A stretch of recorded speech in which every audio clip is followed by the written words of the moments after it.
Talk about narcissism. So, for some clarification first, narcissistic personality disorder is a personality configuration where someone ultimately has a very fragile and small ego. Now, you wouldn't know it on the surface because most narcissists are blustering and mustering, and they want everybody to know that they're the greatest thing since pockets on shirts. And there's this like overconfidence, cockiness, arrogance. Like they look like just these super confident people. But if I'm truly internally confident, I don't need to tell everybody about it. I don't need for everybody to know that because the words come out of my mouth about how fantastic and wonderful and great I am. I'm going to have quiet confidence and you're going to see it and you're going to know it because I command respect, right? Not demand respect. That's a separate discussion, but I command respect. I carry myself in such a way that there's confidence that's obvious, right? These folks have a really fragile ego. And so the confidence, the arrogance, the cockiness on the outside is a compensation for that ego. So that's the first thing to know. You're dealing with people who likely have trauma in their past as well. Not always, but likely.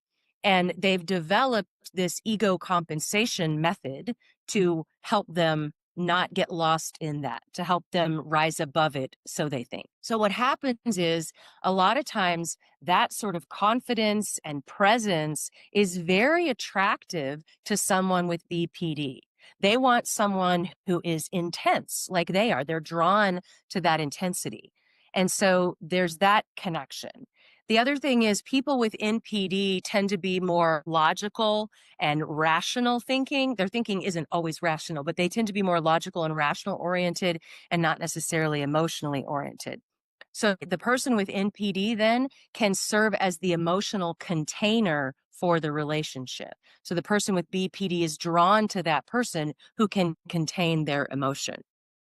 The third piece would be the narcissist loves the ego strokes they get from this person doting on them and tripping over themselves to be with them or make them happy. It strokes that fragile ego. So there's that draw as well. So that's the gist of why people with BPD often end up with people with NPD.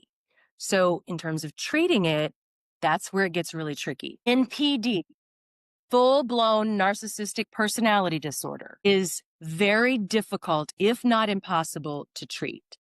Now, I believe everyone can change if they want to. The Right. trick is people with NPD don't necessarily have that awareness. So people with narcissistic features or traits, I've seen them heal and get better. But people with full-blown NPD are not going to show up in a therapist's office most of the time. That's where it gets tricky.